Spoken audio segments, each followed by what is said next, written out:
Good evening, everybody. Welcome to episode 29 of the SMB Talks. January is coming to an end, and today I have a special guest to close the first month of this awesome year. So, you guys have been, if you guys have been following the show, you know that there are some amazing people who have already come on the show, and I am trying to raise the bar every single time, right? So today I have what should I call her? I call her rock star because she has that kind of an energy and aura.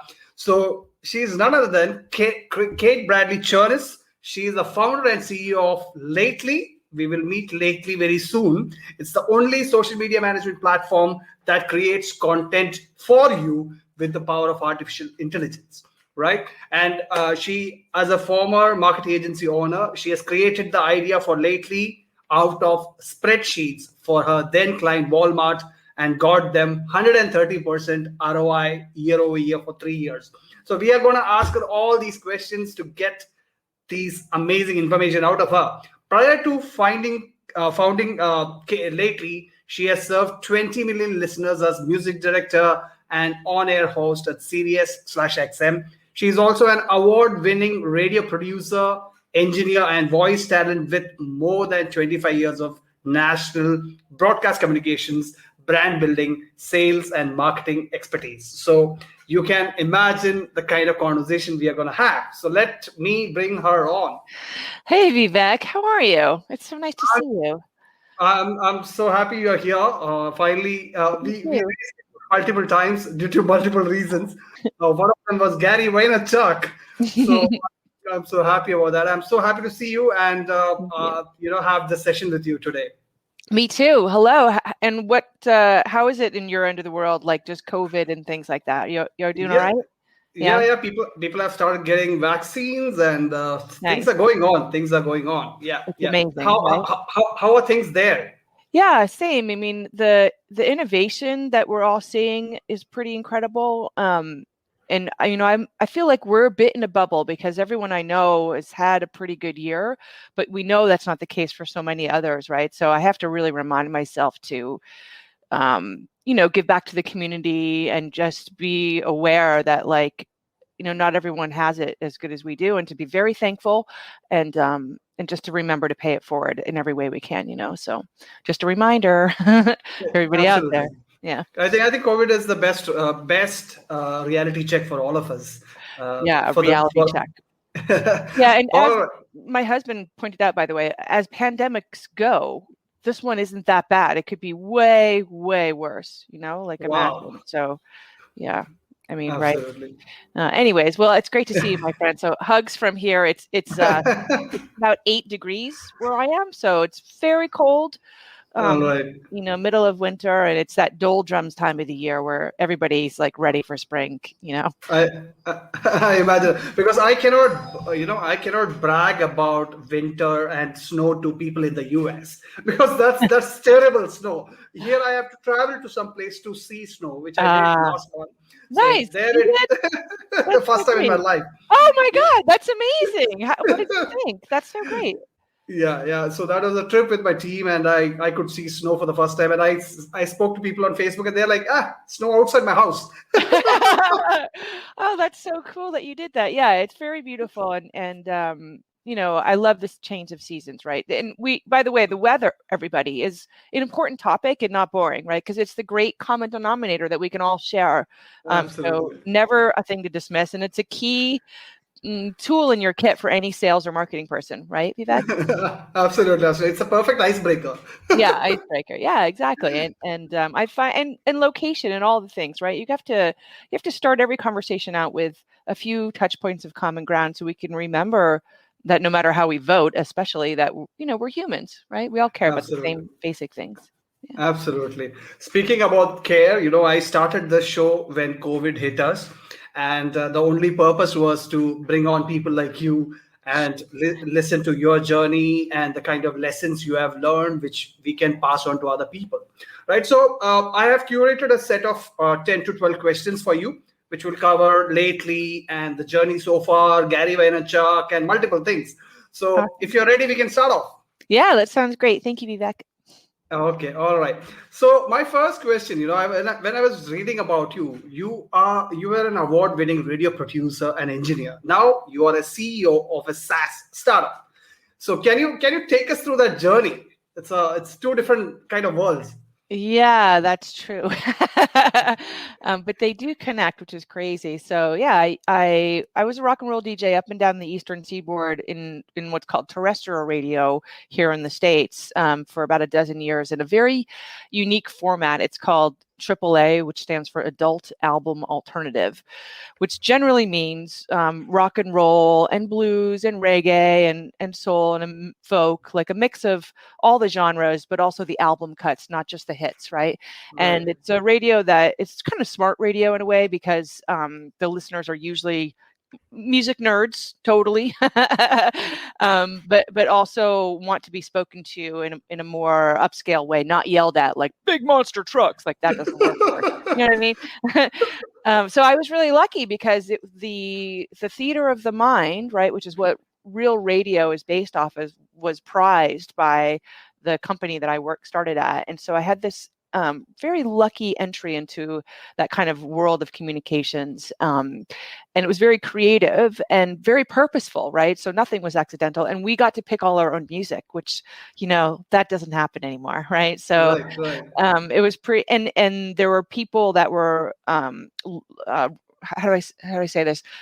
We looked up to so many around us, right? So there were people that were held as like kings in my world as great artists. And the goal, Vivek, was to make you feel as though, even though I have the microphone, you have a voice, you the listener, right? So there's Right. this two-way street where you're trusting me to take you on a journey. And part of the journey includes me playing new music that you don't know and doing it in a way to couch it in familiar music that you do know, right? So like the best compliment that I would ever get would be, oh my God, I hated that song until you played it, right? Right, Because right. there's something about the what we couched it in. And so one of the things that I learned, by the way, was how to make listeners into fans. There's a big difference, right? It's the same Absolutely. way as customers, making customers into evangelists, right? Right, right. And so just, thinking about that as I've moved through, radio. So having that experience, right? And then radio here, I don't know how it is in the rest of the world, but in the States, it's a boys' club. It still is. Okay. Okay. It's funny. It was the one thing that really didn't get touched in the Me Too movement. But I have plenty of emails of famous radio people asking me for birthday spankings and weird shit. Right? My God. Yeah. So like total boys' club. So I was sexually harassed a lot, and honestly, it was part of the culture. I participated in it because it was the normal thing to do. Right? This is how bizarre. But what I didn't like was I didn't have this language then, but it's called a hostile work environment. I didn't know that's what was around me, but people using sexual discrimination as a way to make you feel awful at your job and disproportionately put you down, right? Right. So that I knew that was happening. Again, I didn't know what it was, but it felt awful, right? Yep. And Yep.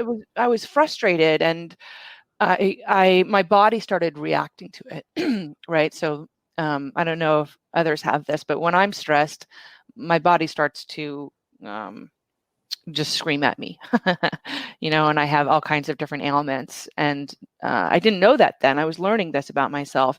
And so eventually I became fully incapacitated from my hands and my shoulders. And so I couldn't type or touch a computer or a phone or anything without extreme pain. And this was very scary. Suddenly I couldn't do what you do every day.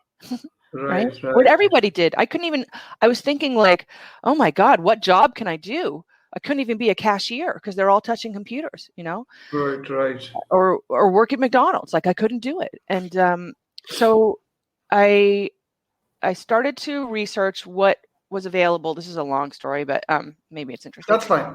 That's fine. That's fine. But I never knew about you. But yeah, yeah. Please go through it. Okay, cool. Thanks. I looked fine also. So nobody believed me. That was also really hard. The HR department, didn't have any understanding. So at first I hired an intern with my own dollars, because they wouldn't pay for it, to sit next to me and type, because we hand mixed all of our own shows plus emails. It wasn't, it was just a constant grind. And then I heard about Dragon Naturally Speaking. This is very new. This is 15, 20 years ago. I'm old. And so I found a woman. There were a few like experts in the country, and she happened to live in Washington, D.C., which is where I was.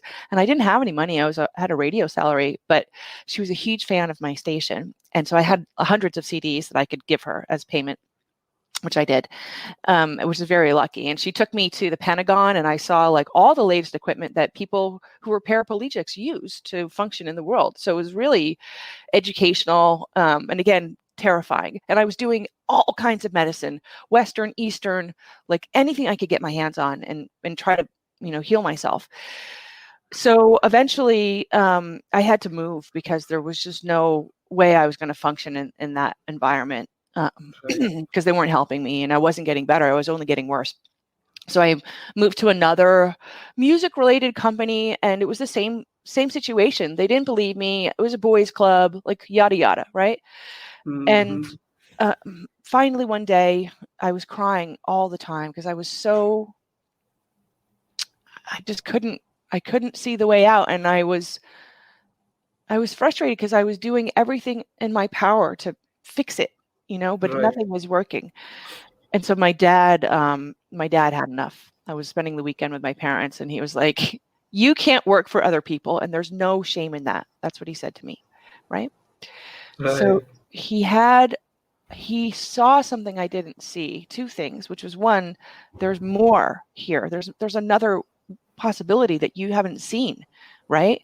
And he hit on what I did feel, which was shame. My whole thought process was deep shame that I did something wrong. Right.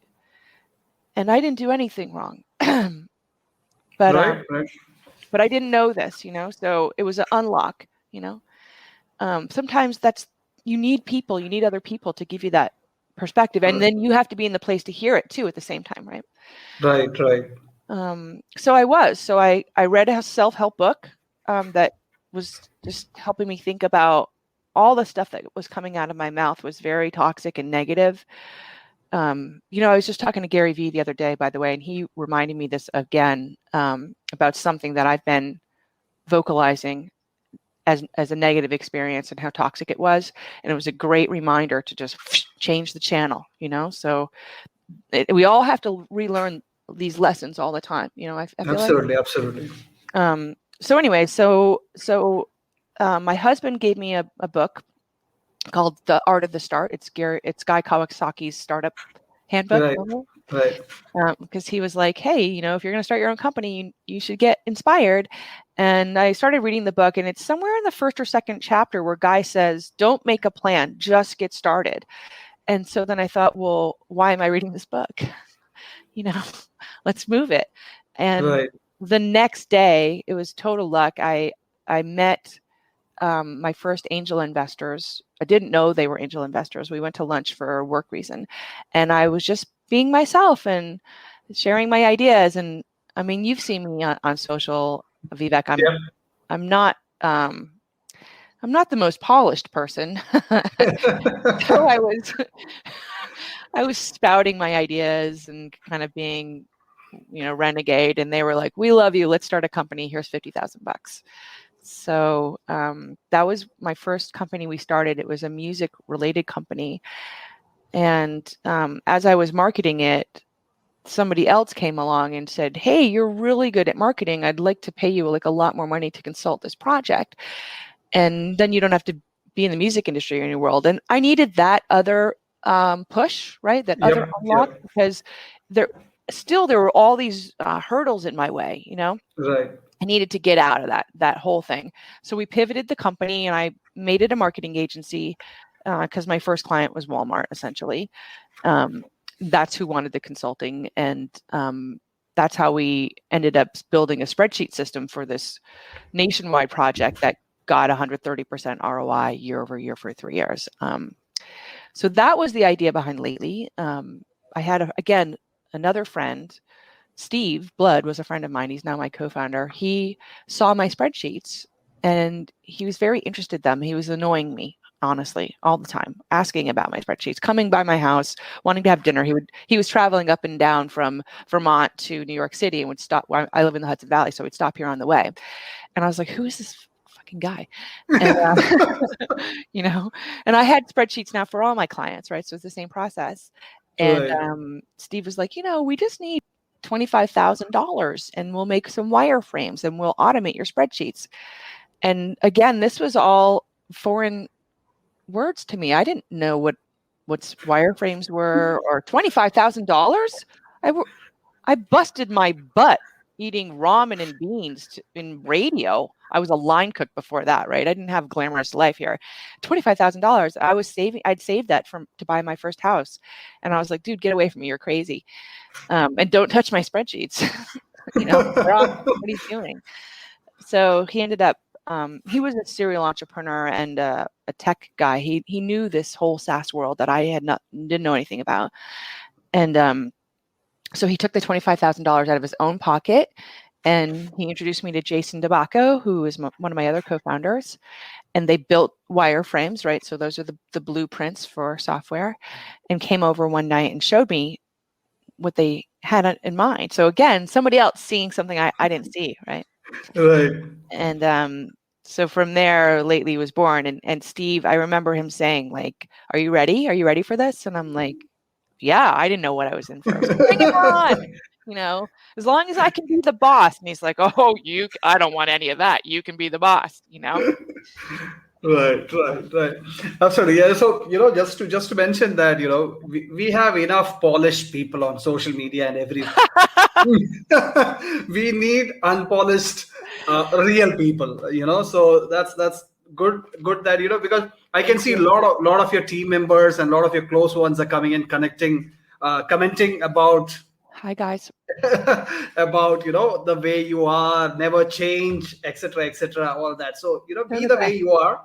And I'm so sorry to hear this backstory of yours. I never knew this, because whenever I see you, I see a positive person, who has a special love for life and enjoy life, do hard work and hustle and all that. All right, thanks for sharing that. Yeah, sorry, Right. a long story, but no worries. So we already covered my second question. I wanted to ask about the spreadsheets and origin story of lately. We already touched that. So anyway, let's talk about lately. So if for people who don't know what is lately, so first question is, what is lately and why should marketers pay real attention to this tool? Thanks so much. So Lately is the only social media management platform that creates content for you, right? That's the glossy one-liner. Right. But the details are a little more intricate. So in addition to publishing across any channel you want and calendaring and analytics and all the fun stuff that comes with social media management platforms, we also work with our customers and their content to help unlock it, right? This is a theme, but use AI to help write it and do it in a way where they're writing the content that's going to actually get the most clicks and likes and engagements for them. So the nitty gritty behind that, Vivek, is number one, you essentially upload a podcast like this. So you would upload the file and push a button, and Lately will instantly atomize your entire podcast into hundreds of mini movie clips of one-liners that you or I say during this, right? And the kicker, though, is, that's amazing, right? So that's automated. Just imagine everybody listening to this whole thing and figuring out what the best parts are, and then cutting the video or the audio, either one, into little promos, right? For to continue to drive traffic back here, or to promote your next show, like TV would do in the next episode, right? But behind the scenes, what the AI does, it's connecting to your social channels, and it's analyzing all the content that you get the most engagement from. So your likes and comments and reshares, and it builds a writing model based on what it learns, the DNA of the words, of the phrases, of literally the headlines, the social posts that you write, and it applies that DNA, that writing model, to whatever you feed it. So that's how it knows what movie clips to pick, right? It's not just any ones, it's the best Right. one. So we get customers like Gary Vee, a 12,000% increase in engagement, right? Ooh, okay, Yeah. that's amazing. I'm coming to Gary Vaynerchuk later, Okay. so let's not burst that bubble right now. All right, so yeah, I have tried lately, to be honest with you, and I have found it amazing actually because Thank you. writing a copy for one blog post multiple times is a pain. If you ask me, Yeah. you recycling the content is the toughest job, and I've done it for a blog post, but if it can take videos and podcasts, nothing like it. With a click of a button, you Yeah. get it's gonna get sure shot success to some percentage than doing it manually. That's fantastic. All Thank right. you. Guys, yeah, check out lately.ai for more details on the product. It's a fantastic tool. All right. So, it has lately as a product, it has multiple dimensions. It can do multiple things like social selling, analytics, and all that. So can you introduce those different facets of this tool? Yeah, so exactly. One of the key features of Lately is you can have a parent-child account set up. So that means there's like a hub and spoke type of model where one account can actually puppeteer tens, hundreds, or thousands of other accounts. So imagine you're a company and every employee has social, right? They're all Right. on Facebook or Instagram or Twitter, wherever it is.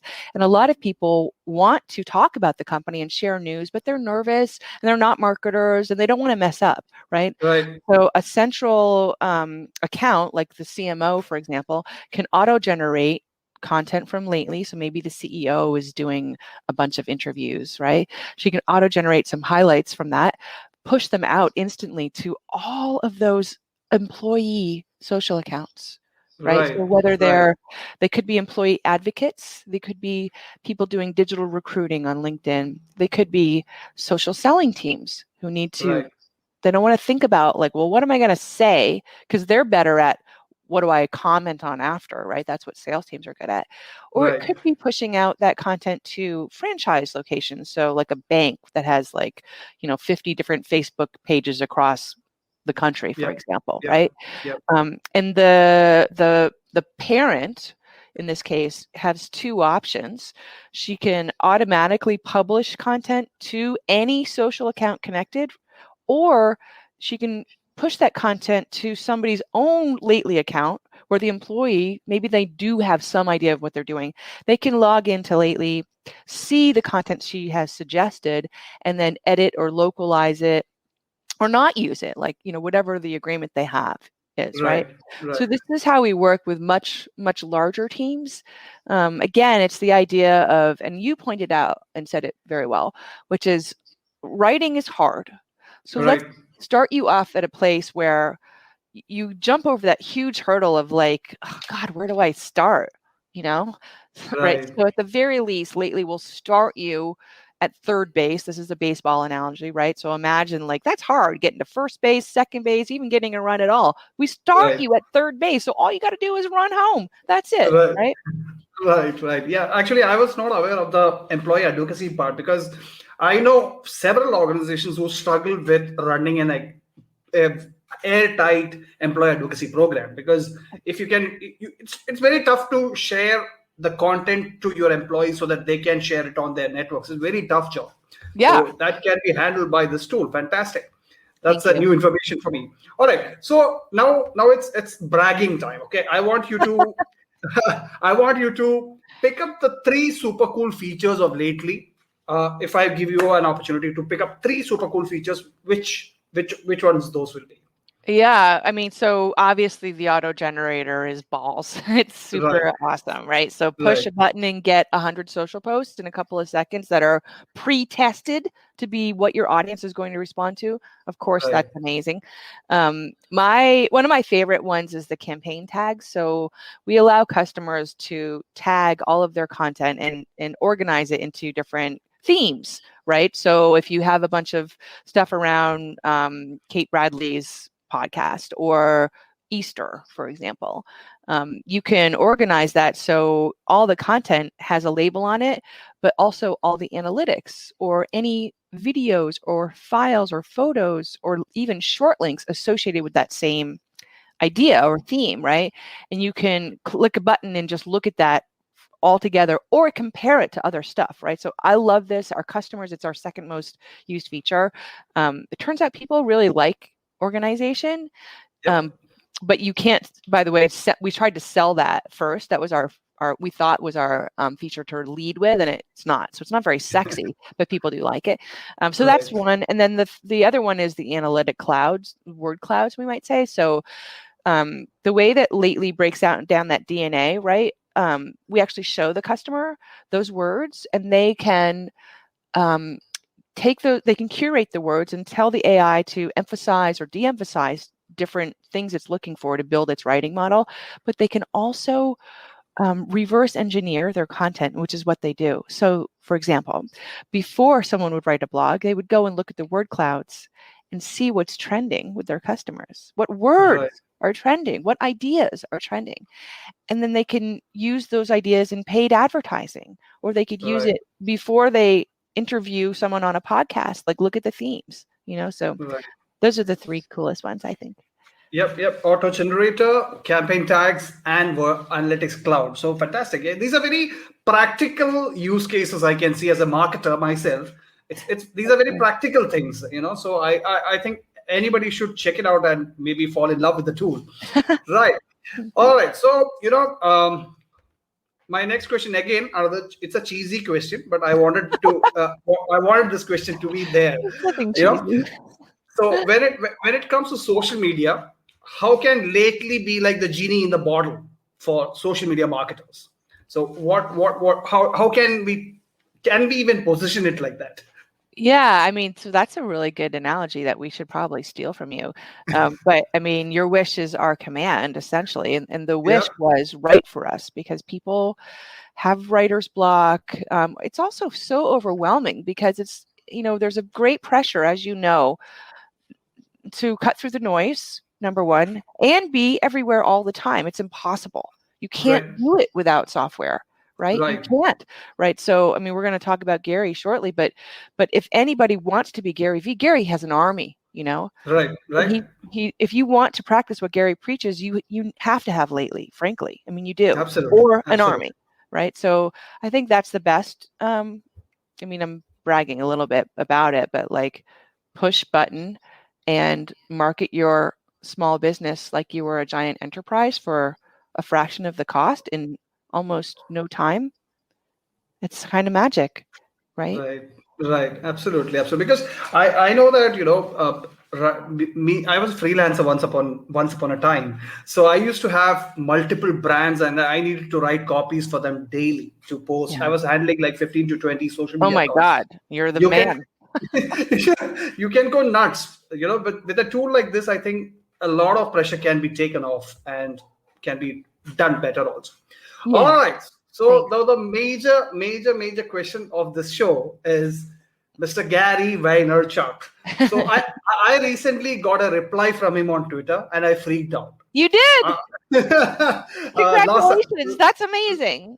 Yeah, last Saturday, and I didn't sleep. I was all over the place. I know the feeling. Feeling. Because he is someone, a lot of people, he has a lot of haters also. So I'm not going to go there, but he's a person who has helped me, to unlock many a times in my career, because his message connects with me.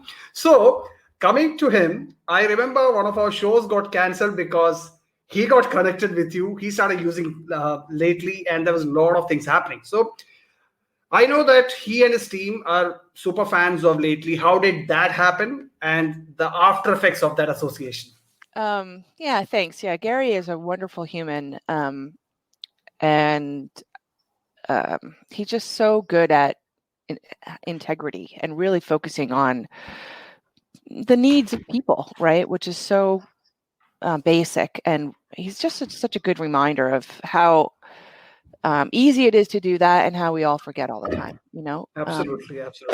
So we met Gary because I'm assuming it was his team, but it might have been him directly. There was a post on his LinkedIn account that said something like, if only there was some form of AI that would create 40 social posts, from my long form content. And Katie Jordan, who consults us, who Katie, she saw it and she was like, hey guys, hop on this. And so we did. I created a message and then we piled on as a team. I was like, we actually, and Katie helped. We went and shared the link with everyone we knew and asked them a favor. All of our customers, all of our friends like Brian Kramer, heavy hitters that we knew, please, all my investors, pile onto this comment, help move it up to the top. Let's make some noise. So it was engineered, but we did. We made a ton of noise and we kept revisiting and going back and commenting and pushing it up. And so the team took note and Lauren got us a demo. So yay, Lauren. And so she worked with Jim Thompson, who was running social for Team Gary Vee at the time. And what a nice guy. It just turned out that Jim used to work in the music industry for Billboard magazine. So we had that connection. Wow. Cool. Thank you, God. Right. So lucky. And, we were working with them for a little while and then it was the summertime and Gary does a thing called 4Ds where he invites people to come to the offices at Hudson Yards, usually like about a dozen people or so, and you spend a day and you learn from all his marketing team and you get to spend an hour with Gary as well. So I had the opportunity to go and I did, and it was great. So Jim wasn't there. Actually, it was just a little bit unlucky. He was on vacation that week, but I was there for a reason. So. And it wasn't to get marketing advice, honestly, right? It was to close the deal. So I spent a lot of time out of the room where we all were because I wanted to meet the staff that was actually using Lately. So May and Ragon. I didn't get to meet Andy at that time, but I wanted to know firsthand what was your experience and what could we do better, So that was great. They were all so kind and nice. And then Gary comes into the room for about an hour and a half, and he talks to everybody at once, but he's very focused on each person and he goes around the circle. So it's a conversation of sorts, but you get to ask him questions and he gives you very specific advice, right? So I was very impressed with how he looked at each person and really focused on them. That's hard for me to do. It's hard for anybody to do, right? Anybody of us, yeah. Anybody to do. And so to really give them that uninterrupted time and attention and very clear practical advice also and inspirational advice because that's just his nature, Yep. So it was really interesting and he spent some time with me 18 minutes out of the hour. I know this because Ian Util, who's one of our friends and customers, took all this gets recorded and published as a podcast by Gary, right? So because everything's content. And so Ian saw that and took it apart, took my 18 minutes and sent it to me. And he's like, he spent like more time with you than anybody else. And I was like, oh, wow, that's crazy. And so at first, when we were talking, I told him what we did. And he was like, oh, we would never use automation here at Team Gary Vee for any social. And I was like, well, actually, your team is using us now.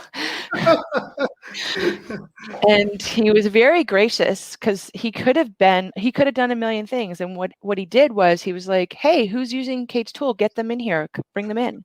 And so Ragon came in and Gary asked him, what are you using this tool and do you like it? And Ragan just said the nicest things. And, also I prepped for that, right? I knew Ragan was going to say something nice because I met him earlier, so it wasn't totally accidental. This is the CEO in me, right? And so it was very, very lucky that I had that time with Gary. And Gary also, by the way, gave us some amazing advice, which is he was telling us that the way that VaynerMedia changed the way they're marketing for their customers was to stop doing cold calls and cold emails and to only work with warm leads, right? Like basically via intros or social. And so that's what Lately does now, by the way. For the last year, we only use Lately to market Lately. We only look at people who like, comment, and share our content. And then we move them into DMs and demos. And we have a 98% conversion, Vivek. 98% Wow. since he advised that. Mm-hmm. Yeah. Right. Great advice. That's actually, there are a lot of people I want to meet in my life, like you, Brian Kramer, a lot of people on my They're all nice. Facebook friends. But there are two people whom I want to meet before I die. That is one is one is Guy Kawasaki, one is Gary Vaynerchuk. I Awesome. have to do that. Well, Yeah, I met Guy Kawasaki too, by the way. And I didn't know. Yeah, I have a picture somewhere. It was at South by Southwest. I didn't know who he was at all. As before the book. Yeah. I yeah. know. So It's great. his book I keep reading to every week. And It's on Gary. my table. It's always on my Nice. table. That's so awesome. I think he announced recently that there's a new book coming. I heard it on TikTok or Clubhouse or something recently, which is pretty cool. Right. But yeah, so anyway, so to wrap up, Gary, every story is a long story. We were working with Jim and Gary, I'm sure forgot about us at that point, like because he doesn't need to know what tools the team is using or whatever. So we were working with their team and they were going to churn actually, because like honestly, Gary doesn't really need our services. He has an army to do it for him. Right, And really right. the need was to figure out how to partner with VaynerMedia or to bring something like lately to all of Gary's 20 million followers, right? Right. But then something happened. So the world collapsed, as you know, and I was in a really difficult personal place because I didn't raise a funding round again, and I felt really bad about it, and was trying to figure out like how was I going to save my company? How was I going to save my team? And my ego was hurt because I couldn't do this thing that the industry said you had to do to like basically succeed, so it was really hard on me. But before I was trying to take a break, like, the whole world, my family, everybody's suddenly like, let's do a Zoom call. And I'm like, kill me now. I've been doing Zoom my whole life. And like, I just wanted to hide, I just needed a Right. moment to, sometimes you just have to wallow in your shit, and that's what I Right. needed to do. And we had a friend who, Brian Moran, who Right. was asking us to build this feature. And I was wanting this feature. I've been asking interns to do this thing for me manually for a year and a half, and no one would freaking do it. Like, it was driving me up a wall. And that was the video clips feature that we just talked about, right? And so we did that. And Jim from Vayner made a demo Twitter account on his phone when he saw it, and he went and showed it to Gary one day, just like held up his phone. And Gary said, "Who's that? I want to meet with them." And so we met him on Monday, the following Monday, and started conversations about, what would it look like to somehow partner or whatever. And what happened for us as a company was we were very bad at saying what we did. It's very hard, as you know. It takes a long time. Look at me. Yeah. But suddenly we could just show people that channel, right? So there's a whole Twitter channel. It's Gary VTV. It's fueled 100% by Lately's content and nothing else. And he uses it as a farm. So he'll take the content that gets the most engagement and then republish it in other places. Right. Fantastic. I'm very sure that it's onward and upward from here for you guys, because it's a Yeah. fantastic product and you have an awesome team behind it. Anyways. Thanks. Well, Right. and by the way, real quick, just to show how game changing that was, and congrats to Lauren and Ankit and Chris. So since then, that was March of 2020, we increased our MRR 224% in 11 months. So from $25,000 MRR to $82,000 MRR. Very nice. Very nice. All Yeah. right. So, other thing which I wanted to ask you was, I want to talk about the team a little bit. So how big is the team right now? And also, if you can talk a little bit about your co-founders, Steve, Jason, and Brian, and what kind of support, what kind of work they do, and what kind of work you do, etc. Thanks, Vivek. My team is wonderful, as you know. I don't know how we got so lucky. These people are so compassionate, right? You know this, you see it all the time. That's their biggest feature. It's so funny to have people, they're not motivated by money. It's amazing. I am. That's my trigger, but they're really not. They, until recently, most of them didn't take a paycheck for 2 years, right? Which is saying something, right? So there's 8 full-time employees, I think 8, maybe 9, because we just hired a new one. And then about 8 part-time. The part-time are either advisors who basically work for me for free, or and more than they intended to. And then we have some really awesome interns. Alex has been with us for almost, what year is it? For 4 years. And Isabel has been with us for a little over a year now, I believe. So that's really great. And they're very funny. So we have a good sense of humor. They call me out on my bullshit, which I appreciate, especially Lauren. She's really good at that and doing it in a way that I hear her, which, I'm kind of a bitch in that area. Like my husband doesn't call me out in a way that I hear him, but somehow she does. And the founders are my brothers. A lot of people kind of get dinged there. I've had people ding me because I have a male co-founding team. But these guys are, they're hearts of gold. I mean, I couldn't exist without them. I don't know how to say it. Like this team lately isn't me, it's them. Right. They did this. They really did. Someone has to be the leader, Vivek. Just happened. Yep. Right. I'm pretty sure they are all lucky to have you as a leader and a co-worker. I'm pretty sure about that. All right, that's fantastic. Such a small team doing such great work. All right, so coming to now, we are done with lately. I want to talk about you, and I want to focus a little bit on you because you are an interesting person to me. Right. So I have immense respect for you because you are a person who wears the passion on the sleeve, and you're a no filter kind of person.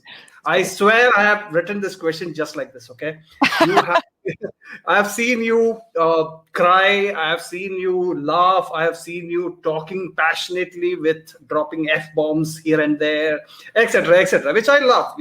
That's why we want real people. So what personal traits of yours have helped you in this journey as a female entrepreneur? Wow. Well, thank you, by the way. I think that a couple of things, one, I see the glass half empty. That's my default nature in life, which, right. That's kind of a tough person to hang around with, Right. honestly. But I love laughing at the absurd. I mean, life is so absurd, and if you can't laugh at it, it doesn't work out for you. So I think because I have a sense of humor about even the worst things that happen to me or anybody else, then it's okay. But the glass half empty is important because in a startup, you have to be constantly looking for what's wrong. I always say houses on fire, which is a terrible analogy, but there's always 50 houses on fire. And my job is to figure out which one gets the water today, because right. I mean, that's just the deal. What's our biggest pain point? And so I think there's a couple skills there, but the one that we talked about before that I have to keep learning is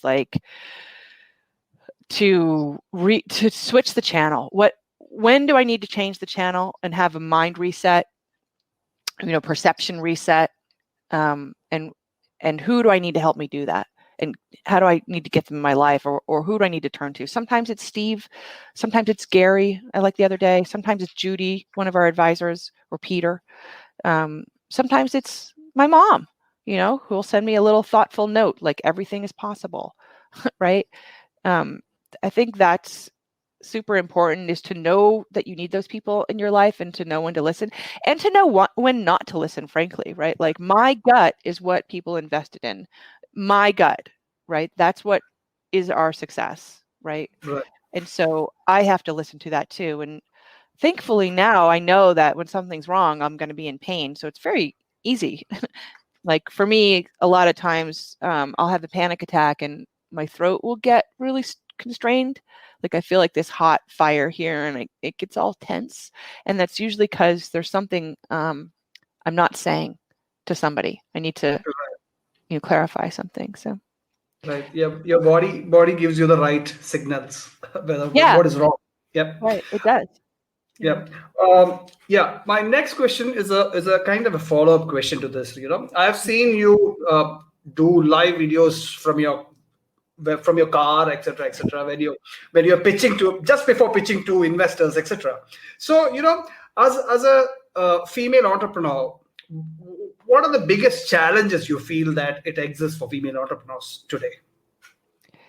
Yeah, So the thing Gary was advising me to like stop focusing on was the whole negativity around fundraising and just to stop fucking around with Silicon Valley altogether, by the way. So like I'm trying to live this, but I want to talk about it now because I want to help other women and let them know that like, and someone else actually was, two people recently were like disbelieving. They're like, oh, you're whining about it. No, let's be clear. I'm not fucking whining. This is a real thing, right? There's all this data has come out. Female entrepreneurs only get 2% of the funding. It was 2.3%. And then, whoa, in the last 2 years, I think it's gone to 2.7%.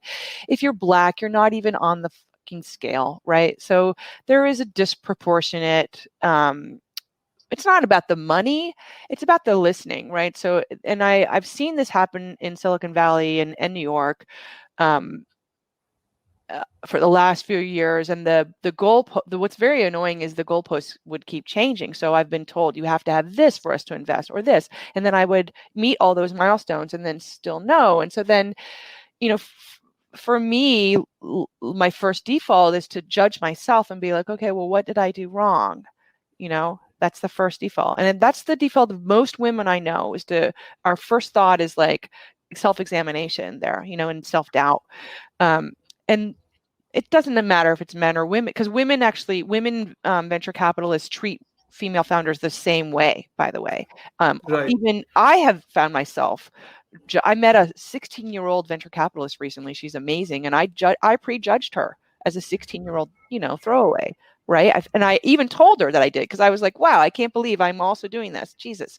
It's in our nature. But the other thing that I had to learn how to do was to lift up other women. I didn't want to be associated as a feminist or I'm a tomboy. Like I thought that it was all going to be, if I went into that world, like everything was going to be about pink and lipstick, you know, or some kind of crazy shit like that. That was what, I don't know why, but it was what TV taught me or something. And in fact, doesn't matter if it's women or whatever, but like you have to lift up other people when you are up, right? Because they can only rise when people in power help them, whether that's men at Fortune 500 companies, or it doesn't really matter. Like if you're on top, it's your obligation to look around and see you can lift up. So like Lauren, for example, like she came to me and she's like, there's a lot of dudes on your team. Like I want to be one of the people, not only on your team, but like on your leadership team, you know? And I was like, oh, you're right. Let's sort that out. You know, how can I be a better job of making sure that even internally I'm lifting people up? So I think that's like the thing that I've been trying to practice more. And first of all, get myself in a position, like, because if I'm feeling terrible and down on myself, I can't do that, you know. But to share, it's important to communicate with other people, other underdogs, wherever you are, about shitty experiences, not to complain about them, but to validate other people, right? That's what it's about for me. Right. I want people to know that, like, if it's not you, you're not imagining, because the biggest thing is they fucking gaslight you. They gaslight you into imagining that you're making the whole thing up and that's all in your mind and that you caused the whole thing. And whatever it is like that, I hate that. That's so, it's just so destructive, you know? Right. Anyways. Got it. Yeah, anyways, you know, I think the whole female entrepreneurship community, they need leaders like you who believe in lifting others up, because that's a tough thing. You know, I have read research which has such weird numbers like 2.7, etc., which is really, really bad. You know, and the moving of the milestones is also a common practice which I have heard from other people as well. All right, so you know, since you are a good role model, I want to pick your brain. Right. You know, what are your top advice for other female entrepreneurs or wannabe entrepreneurs? Well, I think the first thing for anybody is entrepreneurship has been Hollywooded into a thing that seemingly everybody can do by Shark Tank and everybody else. And it's not. It's hard. Like, you know, we call it getting punched in the face. But like the reason that I'm the leader of the team is that I have an exceptionally high tolerance for pain. doesn't, it takes a lot for me to go down to the bottom. And in fact, like I found the end of my rope several times. It keeps getting longer, amazingly. I was like, oh, I guess this is it now, huh? So I think knowing that, and it's really, the simple way to figure it out in your mind is like, for me, working with assholes meant physical incapacitation, literally, right? But not knowing where my paycheck was coming was like not that scary, right? And that was a huge recognition, because can be scary for a lot of people. Totally validating, right? And it's not because I don't have cushions to fall back on. My parents aren't rich, like none of that. That's not why. It's just because I have plans A, B, C, D, E, and F, right? So I always think about what's the worst that can happen. And if it's not death, then I'm okay, Right. Yeah. That's a simple way to look at it. Absolutely. Right. So, we have come to the end of it. So I have one very personal question, and finally one general question, which I ask every guest. So I follow you on Facebook, you know that, and I keep seeing your dinner pictures and birthday celebrations and, all these fancy stuff, right? So I know the person behind it, right? David plays an important role in your life. So I know that he's kind of a rock star also. I tried to do a little bit of research on him, but I couldn't find much information. He's a very private person, I believe. So what kind of influence is his presence in your life? Oh, thanks. Thank you for asking, by the way. He's the best, right? Absolutely. I love him. So yeah, God, I just thank God every day for him. When we got married, my thought when we were saying I do was, shit, I only have 40 years left for this person, maybe 50. Not enough, but he's very kind, and he's a musician. He doesn't like anybody to know that, because now he's in sales and he thinks that people want to see a polished person with short hair and chinos, and he's very good at what he does, so I trust that. But like, the man I married is also a rock star. And guitar player from the Damwells is their band. They were my favorite record of the year, my first year at XM. So we met. I have the picture right in there, actually, of the day we met, because at XM they took they took these awesome studio pictures of every band. And what's wonderful about David is his threshold for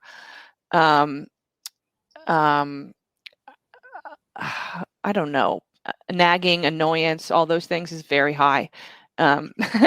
And like I said, I'm unpolished and I'm prickly, and I know this, and he somehow ignores it, or loves me anyways. I remember when we first started dating, I had learned I was a drama person. I was a drama queen, and I had learned all these stupid ass tactics, and he didn't fall for any of them. He just ignored me.